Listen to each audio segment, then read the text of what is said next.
Bienvenidos al canal Abre los Ojos, una mirada crítica a la religión y a la política. En los últimos dos vídeos he presentado un relato de la vida de Jesús, sobre el cual no he dado ninguna prueba, las voy a dar hoy. Hoy vamos a ver en qué me baso para esos relatos que les recomiendo enfáticamente mirarlos antes de ver este vídeo porque si no va a ser difícil entenderlo. Entonces, al cambiar en los evangelios, cuando se cambia la figura del verdadero Mesías histórico, el Mesías liberador de Israel, que luchaba por un reino de Yahvé en este mundo, un reino independiente de Roma, inspirado en el cumplimiento de la ley judía, de la Torá y en la justicia, cuando ese personaje histórico se cambia por el personaje teológico que está en los evangelios, de un pseudo Mesías prorromano, que es una contradicción, pacifista, interesado en un reino, en el otro mundo, se hace necesario cambiar o invertir también la personalidad de quienes rodean a Jesús, de sus familiares y de sus allegados, obvio. Entonces, en este vídeo lo que vamos a ver es cómo la reina que protegió a Jesús se convirtió en una cruel seductora y en la hija de su marido, cómo la princesa Herodiana, esposa de Jesús, se convirtió en una pecadora, cómo un líder independentista se convirtió en un satón intrascendente y cómo la última princesa de la dinastía macabea se convirtió en la humilde esposa de un carpintero. Vamos a empezar con un personaje sumamente importante, sin el cual Jesús no hubiera podido desarrollar su carrera político-religiosa, que es Salomé, la princesa y reina Herodiana. En primer lugar, Salomé no fue la hija del tetrarca Filipo, como se afirma en alguno de los evangelios, fue su esposa. Y la ciudad en donde se crió Jesús y vivió su familia, Gamala, hacía parte de su reino. Salomé fue la reina de Jesús y de su familia. Por tanto, esto es muy sencillo. En la Antigüedades de los judíos, Flavio Josefo, en los libros quinto, capítulos 1 a 4, narra 3 veces la genealogía de Salomé, la esposa del tetrarca Filipo, y eso no tiene ninguna controversia. Nadie ha dudado nunca de la precisión de los relatos históricos de Flavio Josefo cuando se refieren a los hechos de su época, a los hechos que él conoció, que él vivió. Conocía perfectamente a los herodianos, los conocía personalmente. Es más, sus libros no se publican hasta que los revisa el último rey herodiano, Agripa II. No podía haber un error. Entonces, lo primero es, Salomé no es la hija de Filipo, del tetrarca Filipo, es su esposa, y en el momento en que se va a producir esa historia del relato del baile, su marido acaba de morir, Filipo, y ella es una muy honorable viuda que se va a convertir después nuevamente en reina cuando se case con Aristóbulo de Calcis. Entonces, el absurdo relato de la hija de Herodías bailando para su padrastro en una fiesta, y enfatizo absurdo. Las princesas y reinas herodianas eran sumamente respetadas en su época y temidas, se las amara o no. Las que en las fiestas bailaban eran las cortesanas y las prostitutas. Entonces ese absurdo relato solo aparece a principios del siglo V. ¿Por qué? Porque en el siglo IV, cuando muy respetados padres de la Iglesia escriben sus historias, como por ejemplo Eusebio de Cesarea, el más importante de ellos en su historia eclesiástica, cuando Eusebio relata todo el suceso de la muerte de Juan Bautista, no se refiere en nada al relato del baile para pedir su cabeza. Eso aparece solo por primera vez a principios del siglo V, cuando mm, en un relato desde el púlpito, el patriarca de Constantinopla, Juan Crisóstomo, dice lo siguiente: de nuevo baila Herodías y de nuevo pide la cabeza de Juan. Lo que quiere decir que es que está transponiendo Juan el Bautista por Juan Crisóstomo y a Herodías por Eudoxia, que es la emperatriz que está pidiendo y finalmente va a conseguir que se le exile. Entonces, pero lo curioso es que cuando aparece por primera vez el relato del baile, quien baila es Herodías, no Salomé. Luego el relato de el cambio de Herodías por Salomé se va a introducir a partir del siglo V, en algún momento en que algún copista se da cuenta que Herodías en esa época era una mujer ya bastante entrada en años y que tenía más morbo cambiar el baile por su hija. Pero claro, una mentira lleva a la otra. Al cambiar a Herodías por su hija, entonces hay que convertir a, a Salomé no en la esposa de Filipo, sino en su hija. Y entonces hay que convertir a Herodías en la esposa de Filipo y no en la primera esposa de Herodes Betos. Entonces, todo eso introduce un cúmulo de errores, pero en realidad el baile de Salomé se introduce siglos después y lo importante es saber, sea Herodías o sea Salomé, por qué se introduce. Y la razón es muy clara: se introduce para salvar el personaje o invertir el personaje de Juan el Bautista, porque Juan el Bautista es un personaje, es un rebelde revolucionario antirromano, y su muerte, que es obviamente por haberse rebelado contra Roma, los evangelios la convierten en una muerte debida a un hecho banal, como el que hubiera criticado el matrimonio de Antipas con Herodías. Entonces así se preserva o se construye la imagen de Juan el Bautista como alguien que solamente predica el perdón de los pecados y bautiza. Eso es todo lo que hace. Pero claro, eso significa que a Salomé se la convierte en una adolescente lasciva, seductora, que va a dar lugar a cantidad de literatura y de cine totalmente absurdo y carente de ninguna base histórica. Se la pone recreándose en la cabeza del Bautista, que ha pedido cortar a su padrastro, Herodes Antipas, o ahí la vemos nuevamente y con los famosos velos de su baile.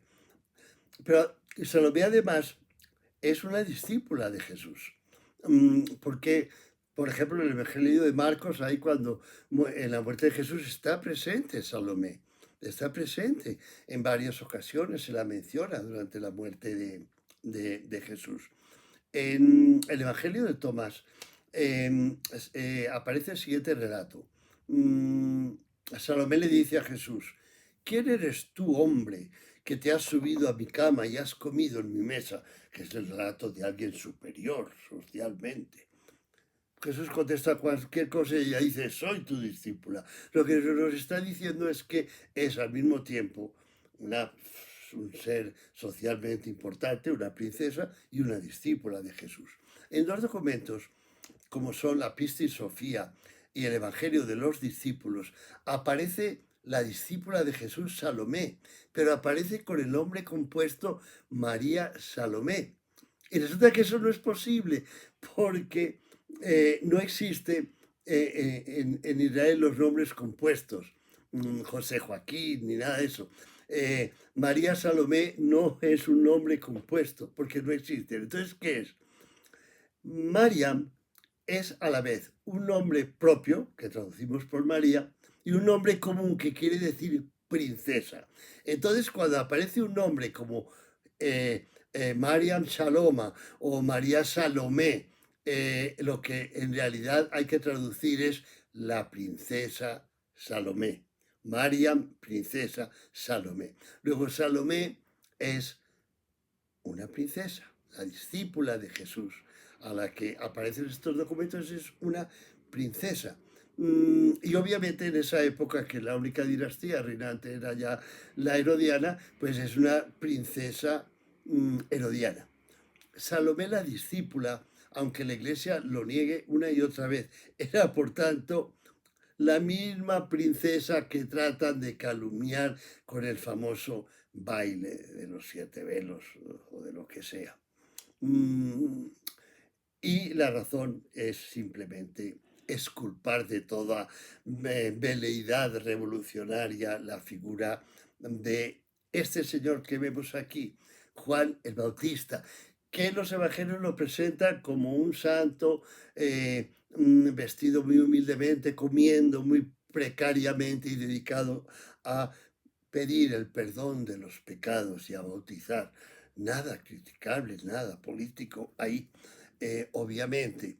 Pero fíjese que en la versión griega de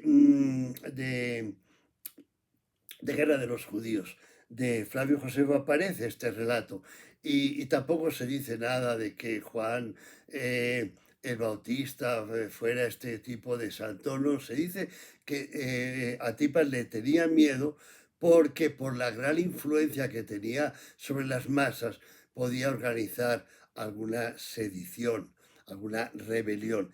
Y cuando ya nos vamos a la versión eslava, que de la que ya les hablé, la menos interpolada, de Guerra de los Judíos, y esto ya lo vimos, dice Josefo, Juan vino a los judíos y los emplazó a la libertad diciendo, Dios me ha enviado para enseñaros el camino de la ley, de forma que podáis liberaros de los dueños del poder y no tengáis otros gobernantes distintos del Altísimo quien me ha enviado. Y no hacía otra cosa sino sumergirles en la corriente del Jordán, instruyéndoles que debían abandonar las obras del diablo y prometiéndole que, si así lo hacían, les sería dado un gobernante que los liberaría de toda sumisión, entendiéndose sumisión a Roma.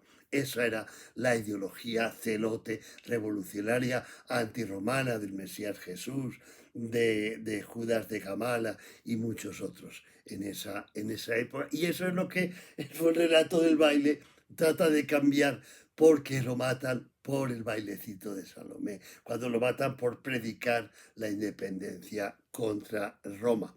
Y entonces pasamos a este famoso personaje que ya habrán adivinado, que es la pecadora penitente arrepentida María Magdalena.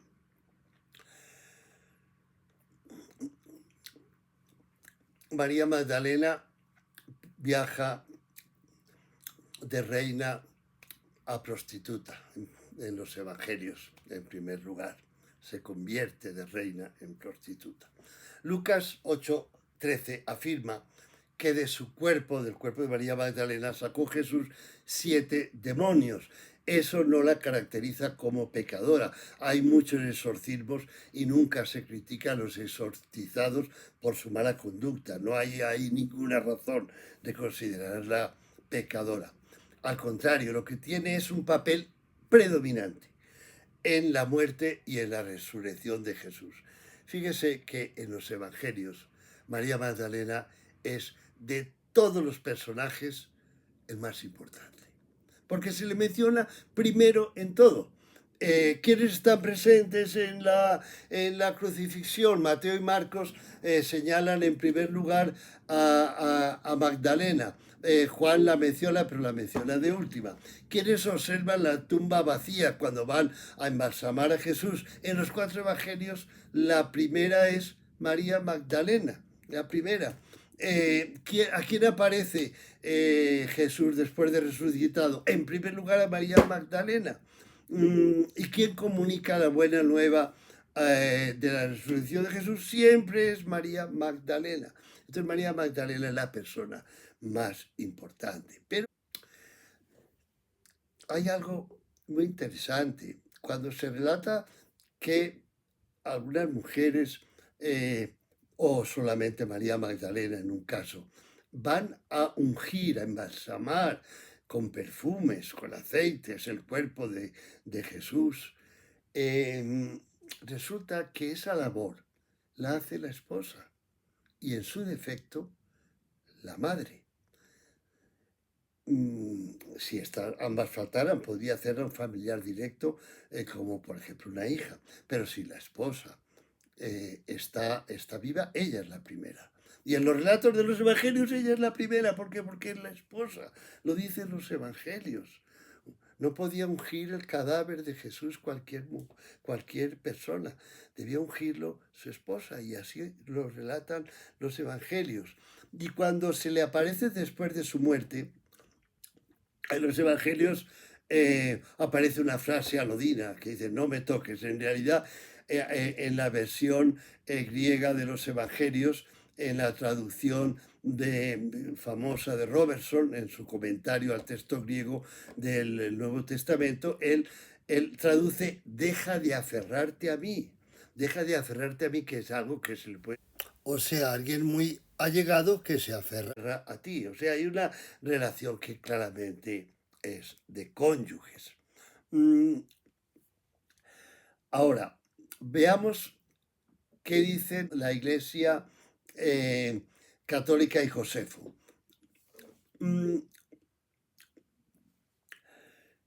El Evangelio de Felipe, que es un evangelio del siglo II, identifica a María Magdalena como una princesa, porque dice en un momento, en su evangelio dice Felipe: y 3 personas caminaban siempre con Jesús: María, su madre, su hermana y María Magdalena, y las 3 eran princesas.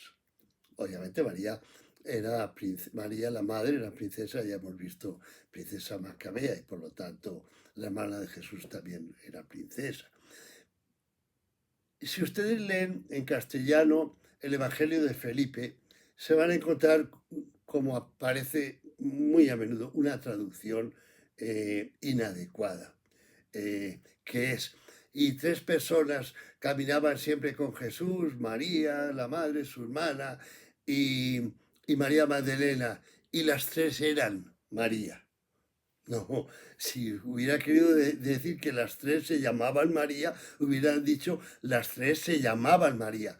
Pero dice: las 3 eran María. No, las 3 eran princesas, porque ya hemos visto que Mariam puede significar una cosa o la otra, depende del contexto. Y en el contexto, si dicen eran princesas. Si hubiera querido decir eran María, hubiera dicho se llamaban. Eso es claro. María Magdalena era una princesa. Y tomando qué princesa se podía llamar María en esa época, pues caemos en la genealogía que ya les mostré, en donde María Magdalena es la hermana, en realidad, de Herodías, y es la bisnieta de Herodes el Grande. Eso es muy importante, tan importante que fue en su niñez prometida a Antípater, el hijo de Herodes, que acabó casándose con la madre de Jesús, pero primero había estado prometido o casado con María Magdalena, y cuando la repudia se va a casar nada menos que con Arquelao, el etnarca o rey de Judea, que la repudia para casarse con una princesa extranjera, Gráfida. O sea, es una mujer que ha sido 2 veces reina, ha sido repudiada por los odiados herodianos, y eso lo hace muy amada del pueblo. Y eso obviamente debió jugar algún papel en su matrimonio con un pretendiente real, como era Jesús. En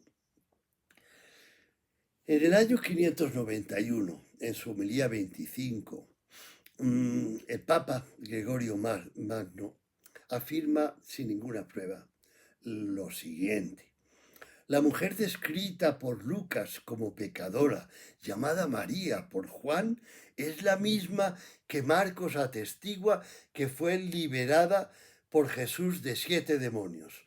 Por tanto, estos 3 personajes son la misma persona, María Magdalena. ¡Oh, calumnia enorme! ¿Por qué no se puede deducir de porque que todos los personajes que aparecen en el Evangelio son María Magdalena. En Lucas aparece la famosa escena de la cena en la casa del fariseo rico. Aparece una mujer que no se dice el nombre, que unge los pies de Jesús y los seca con sus cabellos. Y entonces el fariseo en cuya casa se celebran los eventos dice, uy, Jesús no se ha dado cuenta de quién es esta mujer, es una pecadora. Pero no se dice el nombre, puede ser María o puede ser Paquita, no se dice el nombre. Y cuando Jesús va a Betania, hay las dos hermanas, María y Marta, y mientras Marta hace la cocina, María también le unge, porque lo que quiere decir es que es un Mesías. Y entonces el buen papa este dice, la pecadora es la misma, que no parece el nombre, es la María de Betania, y ambas son la Magdalena. Y a partir de ahí, durante toda la historia, se representa a la Magdalena como una mujer pecadora, y a menudo se la representa con la jarra de alabastro con la que va a ungir los pies de Jesús, la pecadora cuyo nombre desconocemos. Finalmente, es muchos siglos después, solo en 1969, la Iglesia admite el error, pero el daño ya es irreversible, obviamente. Y en el misal romano y en la onomástica del 22 de julio se retira el calificativo de pecadora y se limita la lectura a los pasajes de Juan que narran el descubrimiento de la tumba vacía por Magdalena. Entonces, fíjense, qué cambio tan increíble. Una mujer que ha sido 2 veces reina, que es la esposa de Jesús, se convierte en una pecadora.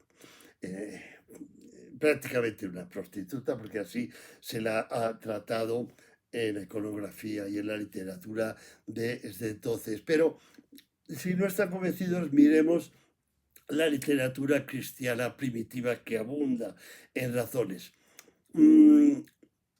Ya vimos que en el Evangelio de Felipe se la llama la koinonos de Jesús. Y el término koinonos en griego puede traducirse igual, con igual razón, por compañera o por consorte o cónyuge. También dice lo siguiente el Evangelio de Felipe, y Cristo la amó más que a todos y acostumbraba a besarla en la boca.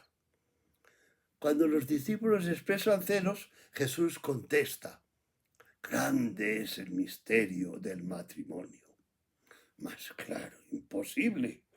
En el Evangelio de María Magdalena, en la Pistis Sofía y en el Diálogo de Salvador, en estos 3 documentos de los primeros tiempos del cristianismo, se la muestra como la líder indiscutible del movimiento de Jesús, indiscutible, porque obviamente había una relación de cónyuges.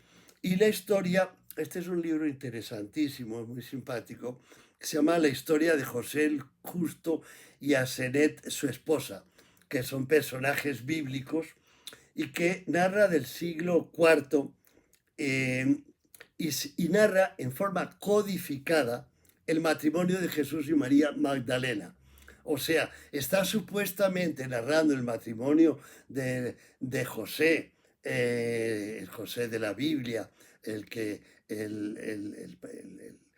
va a Egipto, etc.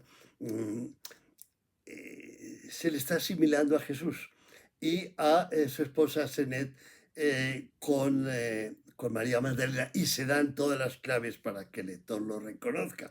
Pero aparentemente el autor quiere cubrirse, porque en esa época hablar de estas cosas, cuando la Iglesia ya con Constantino y de ahí en adelante dominaba políticamente el imperio, y no era conveniente. Y lo hace de una forma muy, muy, muy simpática y muy clara. Existe una copia en el British Museum, y hace algunos años ha sido publicada. Y llegamos ya a la Virgen María, en donde, pues, obviamente, tenemos que empezar por el tema de su genealogía, de dónde se saca su descendencia del rey, último rey macabeo, Antígono Matatías. Miren, María es, como vimos, es una princesa, según el Evangelio de Felipe, 3 caminaban siempre con Jesús y las 3 eran princesas. María la madre es la primera que nombra. Es la hija del rey Antígono Matatías. Ustedes me dirán, les repito, pero es un nombre compuesto y usted nos acaba de decir que no existía. No, sí, los reyes macabeos los usaban para separar su función de rey de la función de sumo sacerdote. Josefo, también lo vimos, menciona en uno de sus relatos sobre Antípater, el hijo de Herodes, que está casado con una princesa macabea, ¿no? Dice el nombre. Esa princesa macabea era María. Fíjense el Evangelio de Lucas, narra en los últimos personas ya antecesoras, narra lo siguiente. Empezamos de abajo arriba. Tenemos un Matatías, que es el nombre del fundador de la dinastía macabea. Luego tenemos a un José que no sabemos quién es. Luego, ya siempre acercándonos al momento del nacimiento de María, luego tenemos un Hanai, que es un rey macabeo muy importante, y que tiene un nombre, Hanai, que es muy raro. Es muy raro encontrar ese nombre en el Israel antiguo. Luego, el Evangelio de Lucas nos habla de 3 personajes, Melqui, Leví y Matat. Y resulta que esos 3 personajes es uno solo. Porque si nos vamos a los evangelios antiguos en griego, y así aparece en constituciones apostólicas de New Advent, era un solo nombre, Melqui, el rey. Y alguien posteriormente aclaró que ese rey era Antígono Matatías, rey y sumo sacerdote.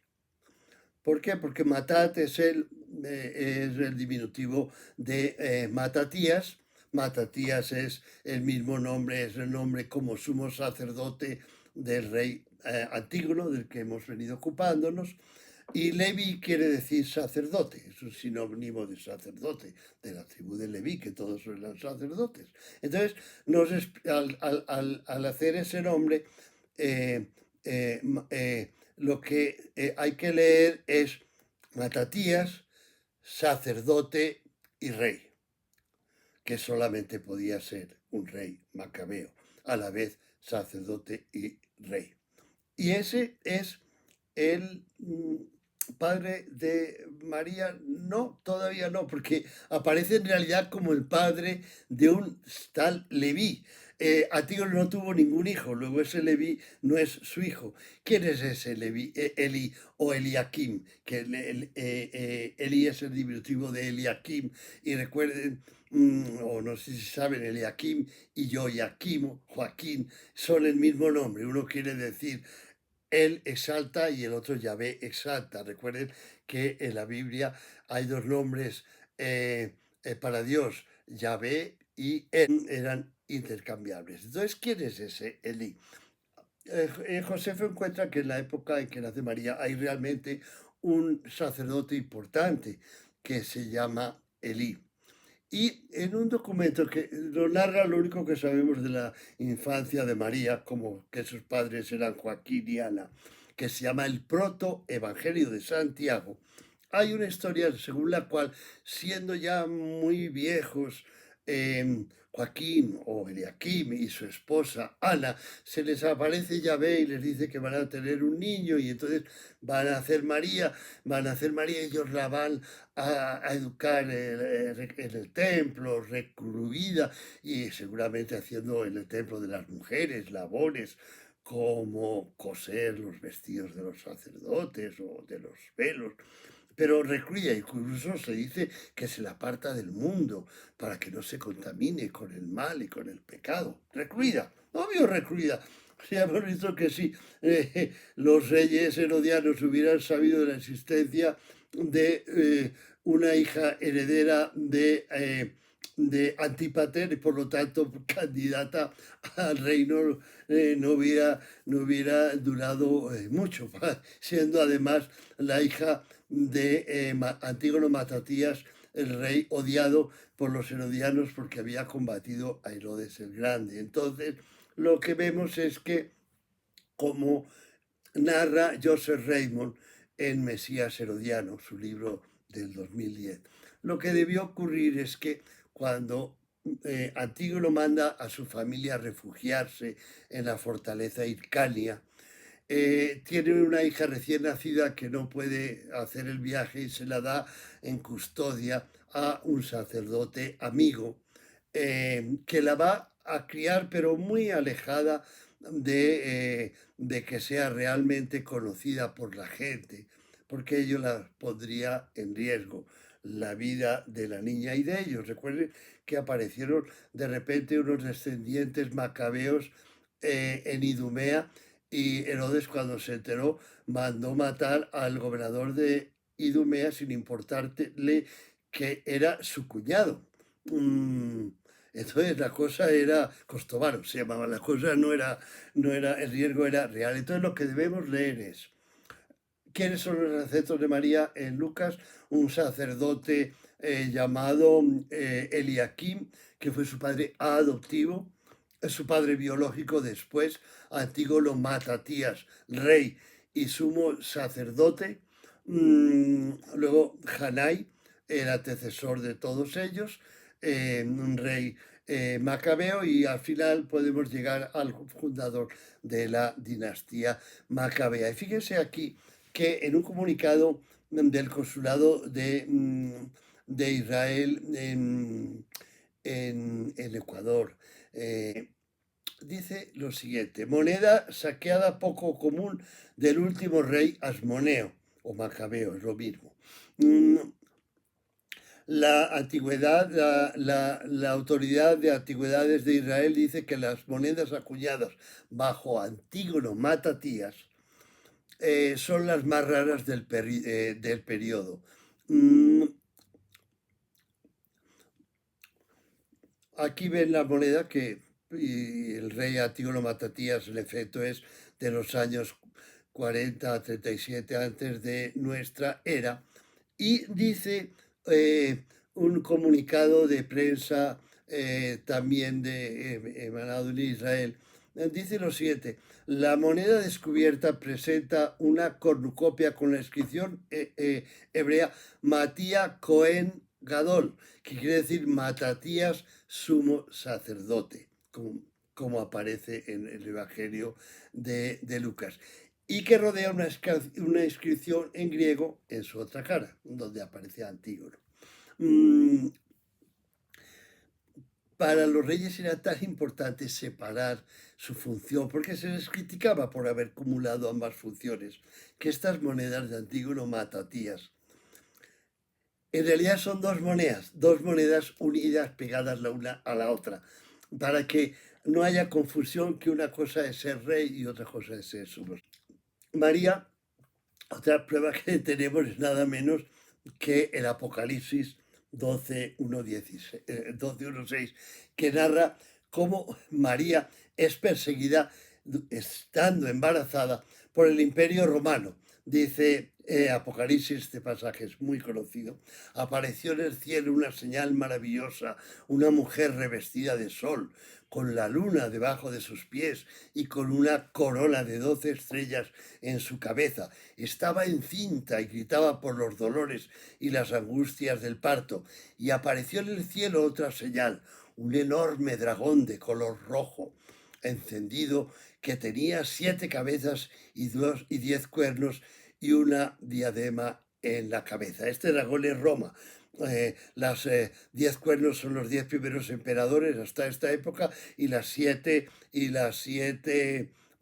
cabezas son las 7 colinas de Roma, y el color rojo es el color de las capas de los emperadores. Cuando la mujer estaba a punto de dar a luz, el dragón, o sea, Roma, se plantó delante de ella para devorar a su hijo tan pronto como naciera. Ella dio a luz a un hijo que gobernará a todas las naciones, y la mujer huyó al desierto, a un lugar que Dios había preparado para que allí la sustentaran durante 1260 días. Entonces, ¿por qué persigue Roma a la humilde esposa de un carpintero y a su hijo? No, Roma está persiguiendo a la última descendiente de la odiosa dinastía Asmonea o Macabea, que Roma odiaba porque se habían, recuerden, aliado con los partos contra Roma.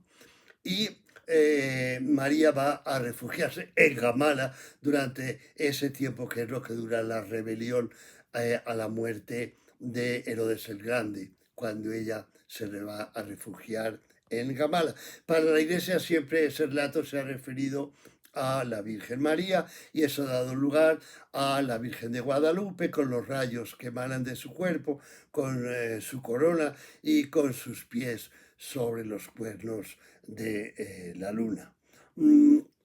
Ahora vamos a ver ya finalmente a Jesús, hijo de Antípater y María. Bien, lo primero que tenemos que tener en cuenta es que Jesús es claramente un pretendiente al reino. Y aquí creo que tengo una primicia que ofrecerles, y que es lo que yo llamo la prueba reina, que es el Evangelio de los 12 apóstoles. No la epístola de los 12 apóstoles, no la enseñanza de los 12 apóstoles, el Evangelio de los 12 apóstoles. Hay muchas colecciones de evangelios apócrifos, de documentos cristianos, en ninguna he encontrado este evangelio. Pues bien, ese evangelio de los 12 apóstoles, que leí por primera vez, conocí por primera vez su existencia por el gran escritor y masón Robert Ambelán, fue publicado en el año 1904 por una revista que existía entonces, que se llamaba La Revue Biblique, y se reproduce en una página web que se llama JSTOR, JSTOR, que reúne documentos académicos y los pone a disposición de investigadores. Se llamaba, aquí está, el Evangelio de los 12 apóstoles recientemente descubierto. Entonces, ¿qué nos dice ese evangelio? Nos dice lo siguiente: cuando Carios, el grande del emperador, escuchó los milagros que Jesús hacía, fue hacia él y lo vio. Y entonces dijo Herodes a Antipas: este es digno de ser nombrado rey de toda Judea y de todos los territorios de Filipo. Cuando sucedieron estas cosas, Herodes Antipas pidió a todos los grandes entre los judíos una libra de oro, reunió una gran suma y la entregó a Carios para que no hiciera llegar la información sobre Jesús al emperador Tiberio. Carios recibió el dinero de la mano de Herodes Antipas y no transmitió nada a César. Esto nos explica el odio que se tenían en los evangelios Antipas y Jesús. Y además nos ayuda obviamente a definir la figura de Jesús, porque si en algún momento, hacia la muerte de Filipo, cuando Tiberio debe decidir a quién encomienda sus territorios, a quién nombra rey de esos territorios, van a buscar a Jesús. Es que Jesús es un candidato real, válido. Es incluso la oportunidad de hacer la paz entre la dinastía macabea y la dinastía herodiana. No van a buscar para hacer rey al hijo de un carpintero, por supuesto. Para mí esta es la prueba reina de la realeza de Jesús, que sustenta su aspiración al trono. Jesús muere en el año, como vimos, en el año 36. ¿En qué nos fundamentamos para ello? Miren, Jesús debe morir después de Juan Bautista, porque Juan Bautista es el precursor. El precursor muere primero. Juan Bautista muere después de que Herodías se haya casado con Herodes Antipas, e incluso después de la muerte del tetrarca Filipo. Así lo narra Josefo. Ambas cosas, el matrimonio de Antipas y Herodías y la muerte de Filipo, de tetrarca Filipo, ocurren en los años 34-35.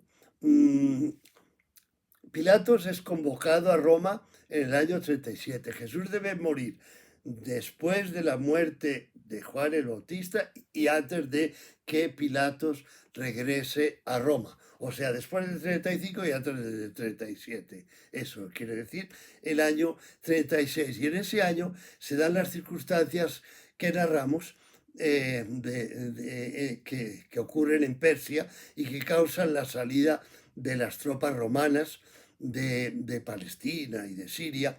Y todos esos acontecimientos son narrados por Tácito en sus anales, libro 6, capítulo 37. Y otro tema que tengo que probar es la entrega de Jesús por Judas. En el Evangelio de Judas, encontrado en Egipto en 1978, y que es anterior al año 180, Jesús alaba sobremanera a Judas, lo considera el más importante y el más preparado de sus discípulos, y presenta una entrega, una visión totalmente diferente de la entrega de Jesús a Roma, porque dice que Judas recibe de Jesús el encargo de entregarle, que es como yo relato en mi vídeo anterior.